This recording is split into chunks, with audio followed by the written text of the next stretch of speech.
All right. Hello, guys. Welcome back to our study of Matthew. Today we're going to continue. It's going to be probably the last study for at least 2 weeks, depending on how things go, since I'm going to Colombia tomorrow. But I was just wanting and hoping to do this study this week before I left. So, in any case, we're continuing Matthew 6. We finished the Lord's Prayer, which was basically passages, in all reality, from 5 to 14. To 15. We took a while. We talked about a lot of things. I think there's still a lot of things that we could have talked about even more. But for the most part, I think we did a pretty good thorough study. So we're moving on to the next part. With that being said, who would like to read Matthew 6, 16 through 18? Please.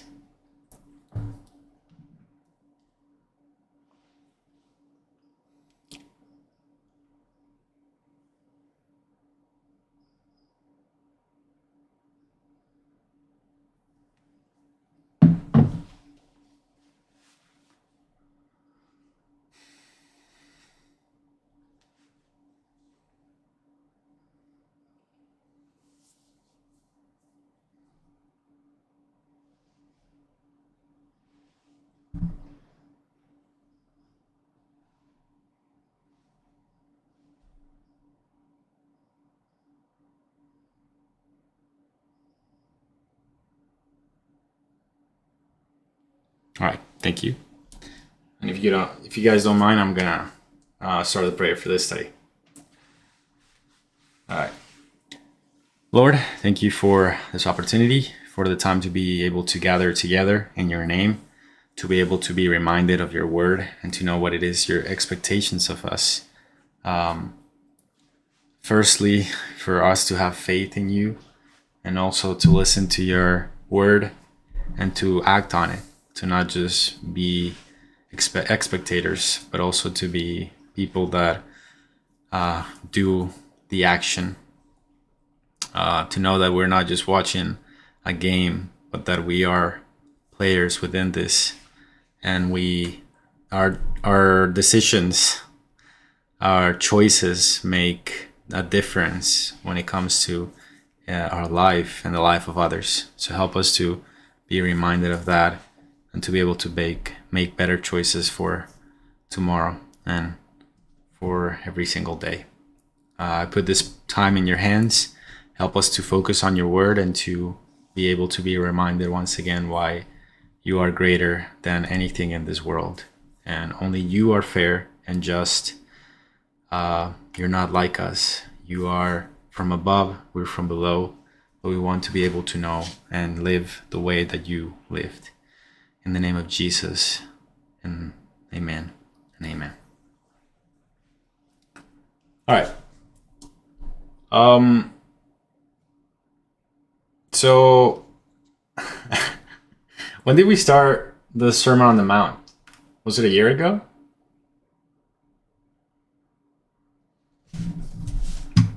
That's a good question. Maybe like half a year?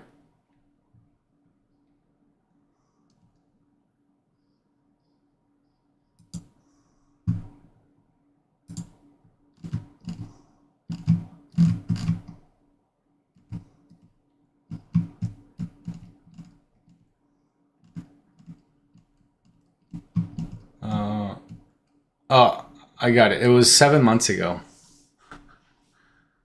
Seven months ago. Actually, I have the exact date. Hold on. December 4th. It was the 4th of December that we started. Yeah. Okay, so we've basically been at this for 8 months, more or less. No, that's 7 months. I don't know what I'm talking about. Yeah. as I was saying before, 7 months.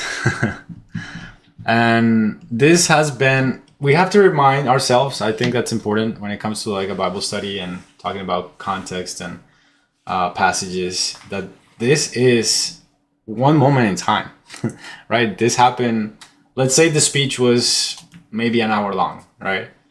And maybe Jesus did repeat some of these stories or some of these sayings and keep on teaching his disciples throughout the 3 years that he spent together with them more and more on this subject. But in general, obviously, because of that's the way that we received it, Matthew wrote it as a Sermon on the Mount. And I'm not saying that it wasn't exactly like this.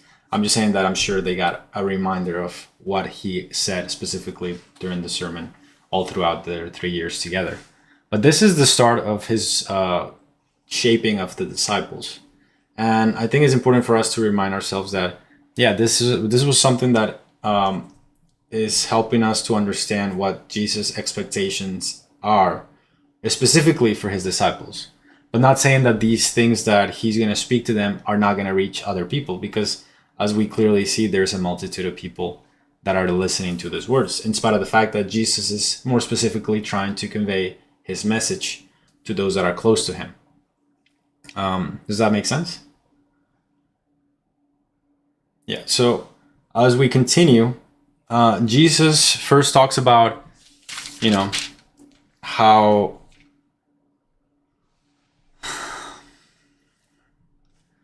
the weight of the law as the people saw it in that time, and the weight of the law as it should have been from the beginning, right? It's not just the actual action that you take, but it's the moment that it forms in your heart. It has already taken action. It has already acted upon you, and hopefully you don't give it leeway so that it's acted upon the world, right? So that's kind of like the best way I could probably describe what Matthew 5 is about. And then Matthew 6 helps us know what the will of God is, right? When it comes to what we should do, right? If we have believed in him. Am I going crazy? Do you guys see the same thing? If you guys remember when we looked at chapter 5 and then when we looked at chapter 6. So how does chapter 6 start? When you do good deeds? Well, first of all, what are the good deeds that you can do? And when you do them, how should you act?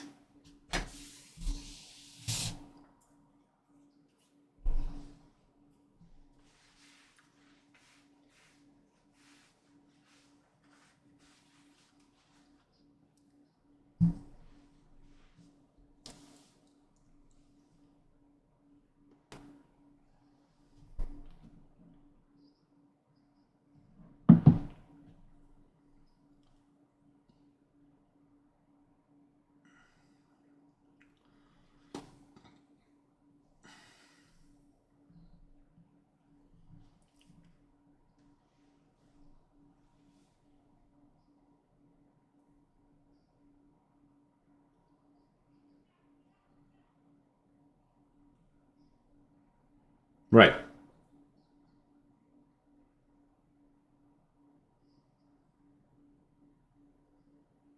Yeah, the attention or the benefits that might come from doing a good deed.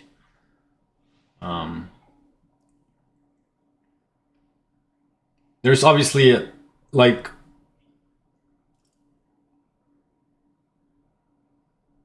right, like for example, I could do this just because it's fun and I like it and I like other people to know more about Jesus. But I could, like, in some cases, I could also do this because I have a sponsor and I'm going to talk more according to what the sponsor wants because they're paying me to do so, right? And you can see that in how a lot of businesses work. You can see on how even something like the World Cup works. That usually, when it comes to like, and even I think any sport in one way or another will give more chances to someone that is given more, and to like, or if we get into politics, I think this is probably the easiest one. If the Republican Party is providing, supporting, and paying the paychecks of the people that are given the news, right? In Fox News, for example, then obviously they're going to support the Republicans. They're going to support those that are benefiting from it. In this case, in any situation, if I'm receiving something from what I'm doing, then I'm not doing it for the right reason. I'm doing it because I'm getting something in return. The difference here is, obviously, in a way, I would say is sort of transactional when I do something for God, because I know that He's going to give me something in return. But it's a little different because I'm not, what I'm doing is having faith, not in that He's going to provide me with money or with physical wellness when it comes to richness and all these other things, status, power, but that He has, first of all, He saved me. And it's something that I can't ever repay Him. And the next thing is that my life has meaning, has purpose because I've served Him.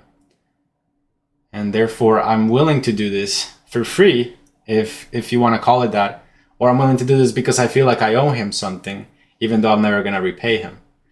I don't know what you guys think about that, or if it sounds weird.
Yeah. No, and it's interesting to see, because in the end, I mean, the passage does talk about how do so expecting a reward from Him, not to expect reward from other people, or to call attention, or to try to get money, right? Because in the end, you're expecting someone other than God to give you a reward. And so when you put the focus on, I'm going to do things because I know God is watching, because I know God is aware of everything that I do. So I'm going to do what I'm supposed to, what He taught me to do, because I do want to have a reward that comes from Him. I think the difficulty with this is specifically faith, which is always going to be a very important part of the message of Christ. I mean, we live by faith. I mean, that's what it means to be a Christian. I don't live believing that God has put someone on my life that is giving me money, and that's the way that He's going to bless me, by this person giving me money for what I'm doing. It doesn't make any sense. No, I live because I'm expecting Him to very clearly show me that it's not anybody else that's going to give me or provide me with help, and I'm going to be able to be certain of that. Whether I'm being blessed at my job, whether I'm being blessed with having a wife that loves me, whether I'm being blessed by just having a life where I can serve him, I can see that, but I don't try to do things so that others will reward me. In fact, I think we've all seen clearly how the people that have preached the gospel, the people that have served God the right way, are being persecuted, have been taken, their life has been taken, or they are speaking about negatively, but not like some of the examples that we have in this country. Because if you do evil things, then have no doubt you deserve to be spoken ill of. Like, people have to be aware of how evil you are as a person. But if you don't do evil things, and there's no proof, right? Whatever they put on you, then there's a difference. If you're saying we shouldn't kill people, we should love one another, we should forgive each other's trespasses, we need to remember the words of Christ, we should live a life like Christ lived, and that's the message that you're putting, but people are not listening to that, then, I mean, it's clear that your message is the one that Jesus told you, and it told us to say. But if you're going against what he says, and you're pro-death and pro-killing and stealing and cheating and lying and defaming and paying off and all these other things that people do to get away with their evil deeds, then that doesn't come from God. And God was never with whoever they say that they are.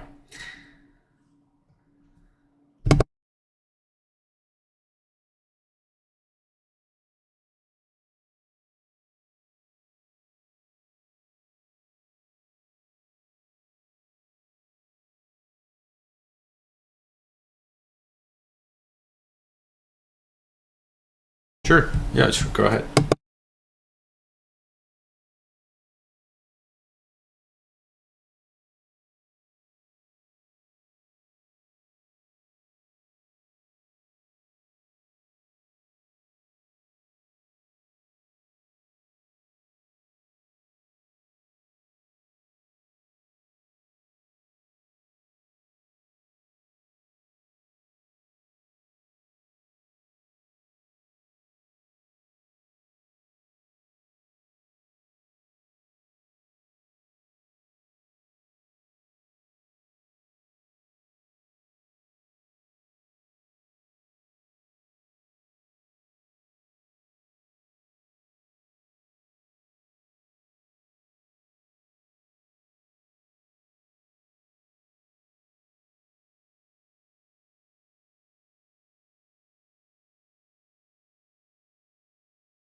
Yeah. And we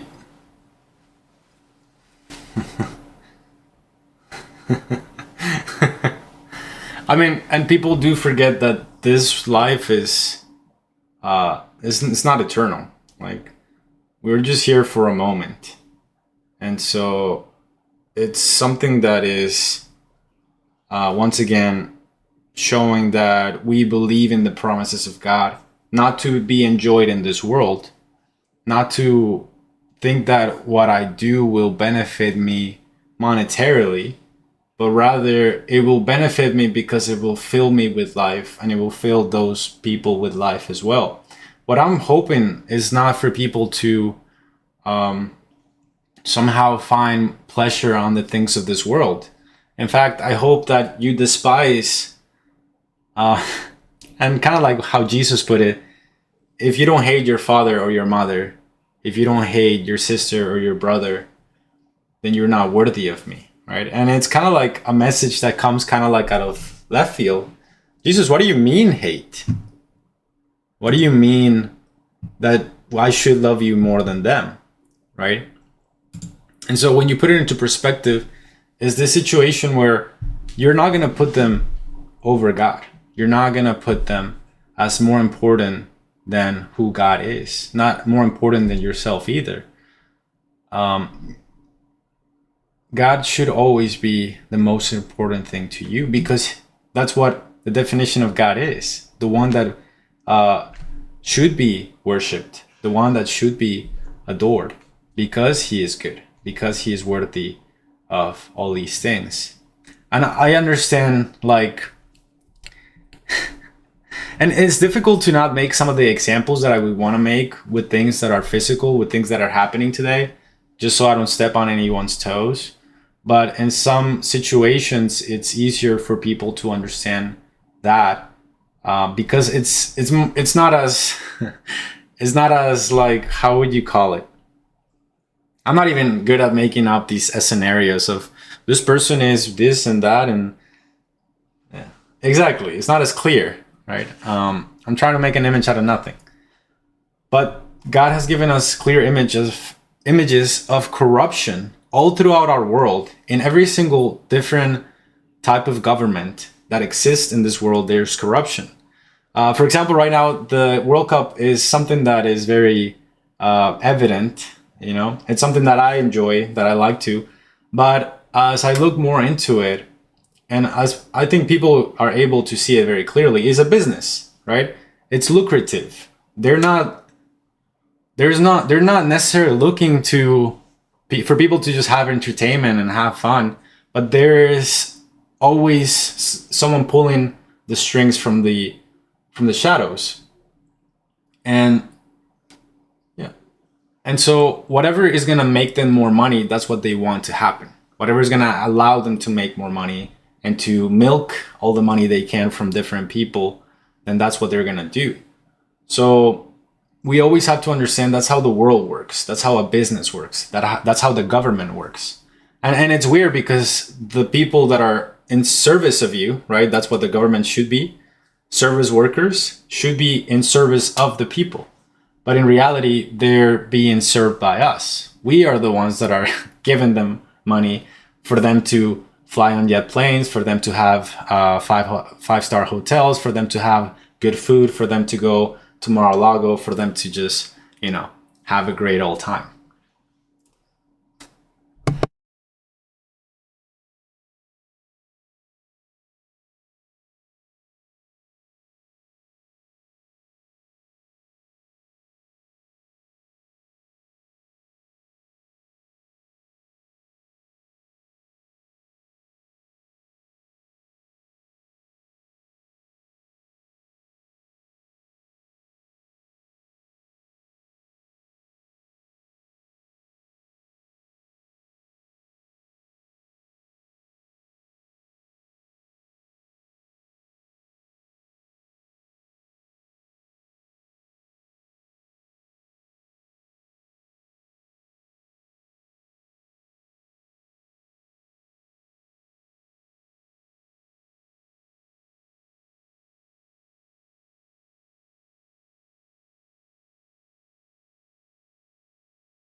No, he was a servant. It wasn't almost like he was the very definition of, even not even a servant, a slave, right? because he literally was obedient to death. Everything the Father told him to do, he did. And even though that was even going through a death that I don't think any one of us would want to go to, he did. And we know very clearly, and he said himself, you think I don't have the power to call like a legion of angels and like thousands to come fight for me? But if I did that, I wouldn't do the will of God. So it's not about what I'm going to be able to prove to you that I am God. It's that I'm serving my God, and I'm also serving those that he has chosen to provide this possibility of freedom and life eternal to, so that they will be able to be connected once again to him. And not even at the same level of Adam, but even to the point where he calls us his sons and his daughters, and we can call him our father, and have that same relationship, right? And I think that's so profound, because it's something that, like, I wish I had like all the words I could to help convey those feelings, like the feelings that I have for him, the way that he makes me feel, the way that I can feel safe in spite of all my many flaws, of all the things that I wish I wasn't, but I understood that he loves me in spite of all that. And knowing that in the end, no matter what I do, that his actions on the cross paid for my sins and has made me perfect before the Father. Like, there's a clear, like it's very clear, like if God was a tyrant and God was awful and terrible and didn't pay us right and didn't and mistreated us, then yes, of course, I think many of us would, riot and challenge him. But he came as a sheep to the slaughter for us, and shows his service not only in that time but even today, because he sent us his Holy Spirit to know that we are together with him and that he's with us no matter what happens. So I wish I could convey a better feeling on who God is to people, and for them to not just trust whatever idea of God others have told them about. Because go ahead.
Well, I will say, like, I don't know if I would go that far, because I understand and I know that there is grace, but I think it would be crazy to say that there's not going to be discipline. And like, yeah, like I can come home, but no. Actually, I'll change what I was going to say, because I think the story of the prodigal son, it's biblical, first of all, but also it helps us see kind of like the perspective. It's not even that God is going to beat you up, but the world itself and the actions that you take is going to be the ones that are going to show you what real pain is, right? Yeah.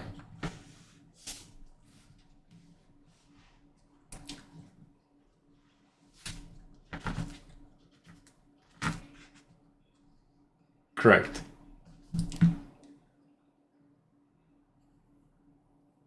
Right. Which I think it's interesting, because some people would take that as the discipline that comes from God.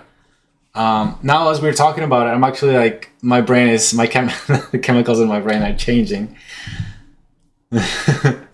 Because yeah, I actually, you're actually right. I I think there are times where it's very clear that God will, you know, have to take uh have to be very clear on a situation or something that you did, especially when it comes to the church. Like, you don't want to you don't want to do harm to the church. I mean, the one that God died for, the one thing that he loves the most. So if you act against the church, I mean, you see that with Paul. You see that I saw that in my life personally. I had a dream where it was weird. I walk into this room, and it was my father's room. Um, and mind you, it's very weird, but I think, right, I mean, if you guys understand it, I walk into my father's room, and his wife is laying there, and I decide that I want to uncover her to see her nakedness, right? And so at that same time, I felt like someone was coming in, and all I started to have within the dream was extreme fear, because I didn't know what he was gonna do to me if he found out that I did that. Right now, obviously, I take it as a spiritual message. It's something especially that happened because it was. I felt like it was a warning. Don't unravel what it's like. Don't do something. Yeah, don't mess with. Exactly. And especially because it goes back to the story of Noah, when his son came in and he was drunk and naked, and he brought his other brothers, like, look, my father is naked, let's make fun of him, right? And that was a big issue, because after that, Noah decided to damn him with a certain thing that even still we see it today. It's happening. But the fact of the matter is, um, let's say that I didn't heed the warning, and that caused a situation that I talked to you guys about quite subsequently.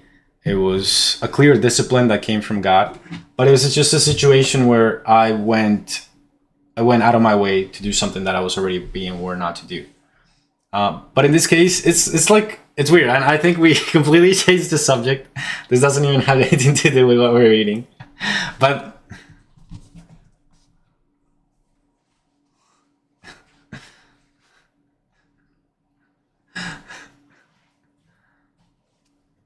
yeah.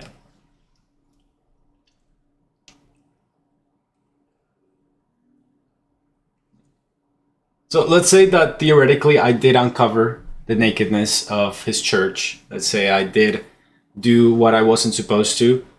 And obviously I had to face the punishment for that, which was very painful to me, but it taught me I will never do that again, right? But at the same time, obviously that's one of the experiences that I had, but I know for a fact that And I think Elijah and the story of the prodigal son is very clear on the message. If you choose the world, right, for a moment, you might enjoy it at first. You might say, this is amazing. But soon enough, you'll see that it was not worth it at all. That it's going to bring you pain. It's going to bring you emptiness, sadness. And that itself, the action that you did, the thing that you decided on, will show you, I want to go back to my dad, and I don't ever want to do that again. And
it's empty.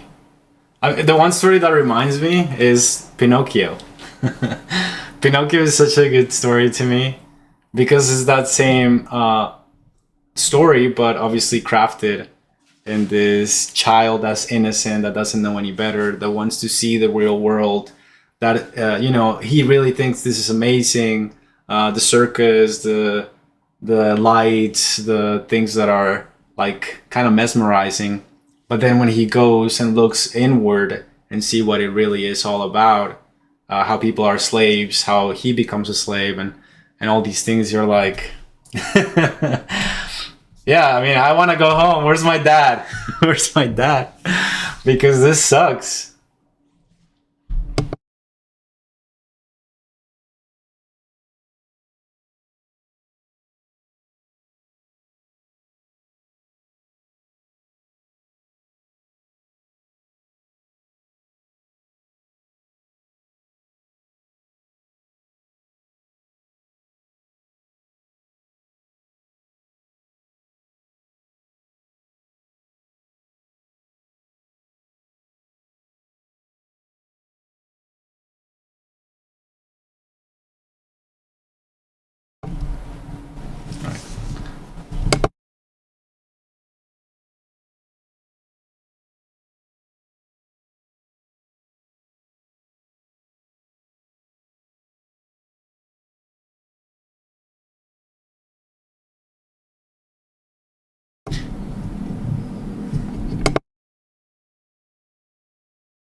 Yeah.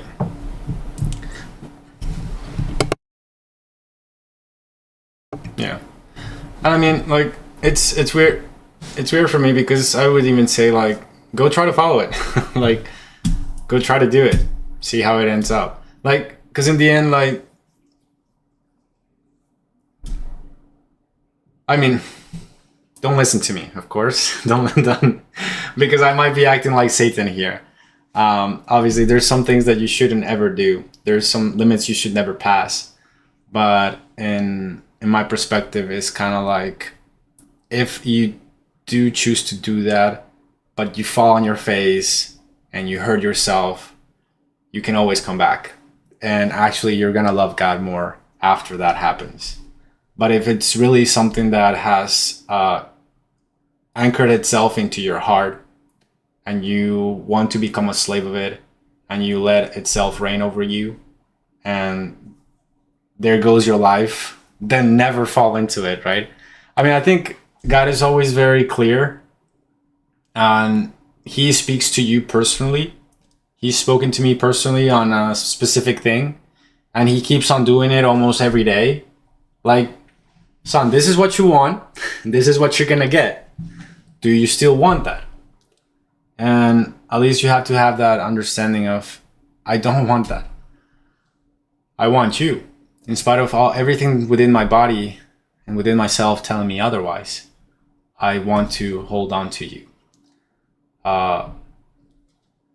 And yeah, in the end, like, once again, don't listen to me when I say stupid things. I mean, if we go what Jesus says, take out your eye, cut off your arm,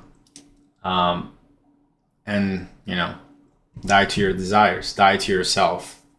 If you love your mother or your brother, your sister or your father, if you love yourself more than me, you're not worthy of me. Right? The message is clear, because there's nothing that should take that place over God. So when we go back to this, right? When we go back to this, the charitable deeds that we do them not to receive fame, not to receive some sort of good feeling from other people, but we do it because God has seen it, and He will reward you. And we have faith that that reward will happen, even if it doesn't happen in this world at all. I know that what I did was pleasing to God, and that He will reward me whenever the time is right. And in that prayer, I'm not expecting Him to give me some sort of reward, like right now, right here. Like, there's some speakers, some preachers, or whatever you want to call them, pastors maybe.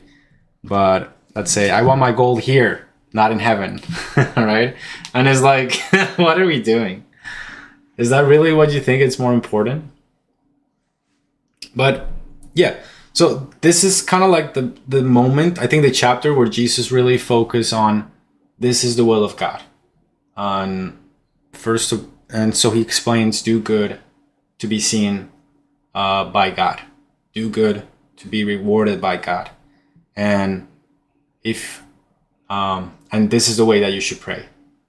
And we focus a lot on prayer. Your will be done on earth.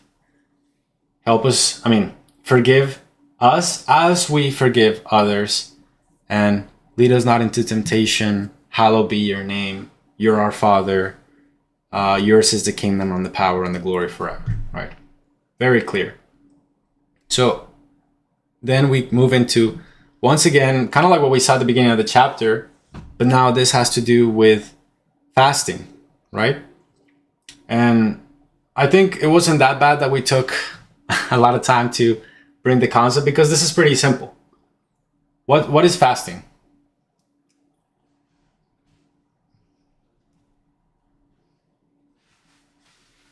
Correct. So when you fast, what should you do?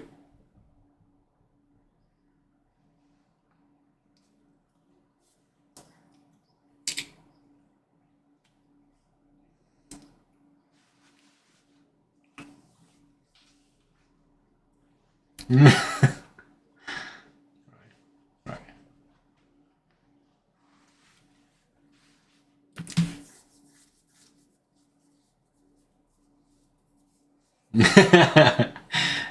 Pride man is already gone.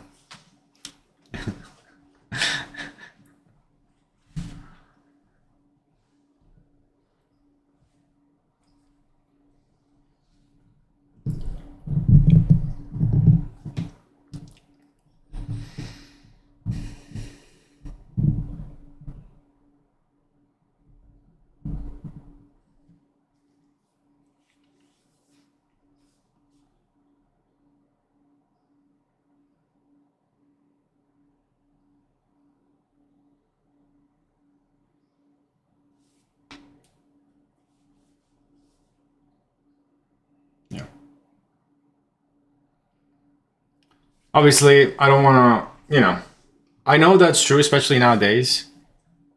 But obviously, with the context in mind and the culture, fasting at this time was just not eating. So I know nowadays it's fine to say everything because in the end, our flesh is constantly asking us, look at the phone, look at Instagram, yeah, look at this pretty girl, or hey, you want to bet some money? Or, there's so many things because the flesh is calling. I want more money. I want. I'm trying. uh, or I want more Coke. Soda's terrible for you if you still drink it. I'm sorry, I don't know what to say. You should probably start a fast. Still bad for you.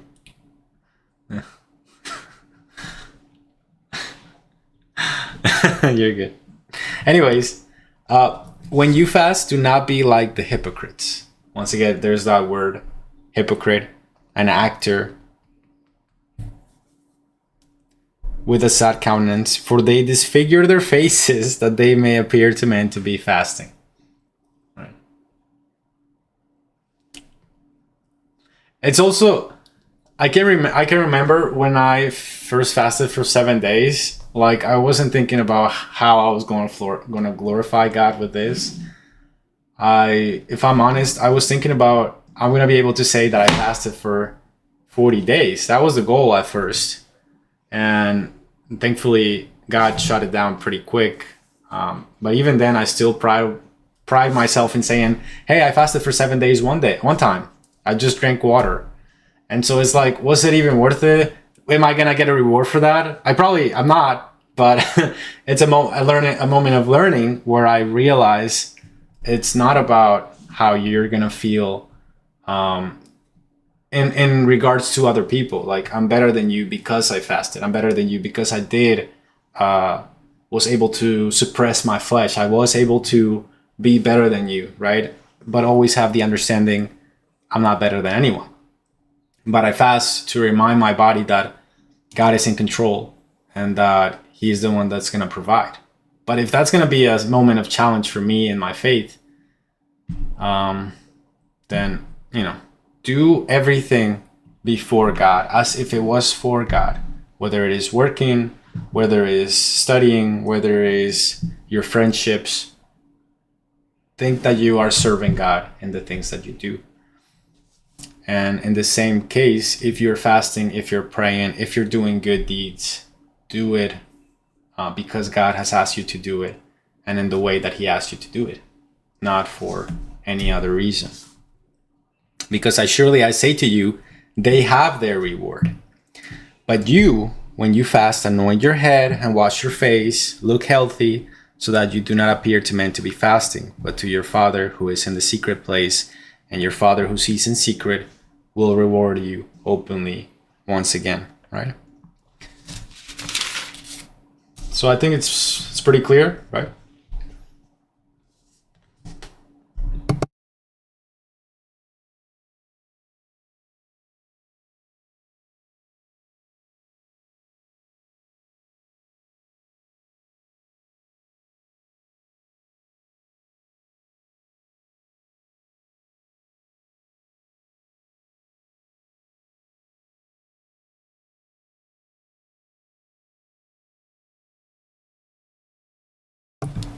Yeah. And I mean, I think I wanted to say a couple more things, but obviously you guys, have other things that you got to do. I got to prepare for my trip tomorrow. But yeah, this study was a blast. If you guys don't have any other comments or questions, whoever wants to pray would be great.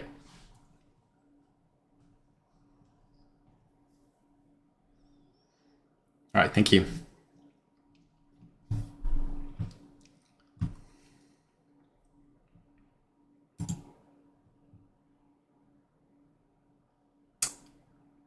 We will not meet next week. I think I could do the week after. But if I'm unable to, I would say the 29.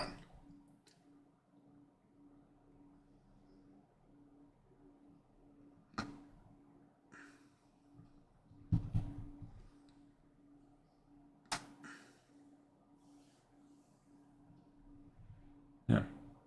I mean, if you guys don't mind having like a little break, like a summer break, I mean, obviously we always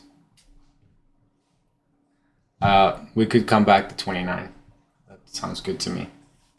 Cool. Yeah, we'll put it for the we'll put it on the calendar for the 29 then. All right. Awesome.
Amen.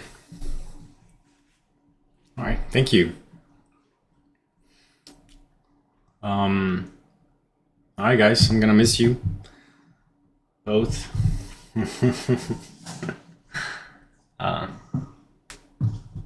We'll yeah. Well,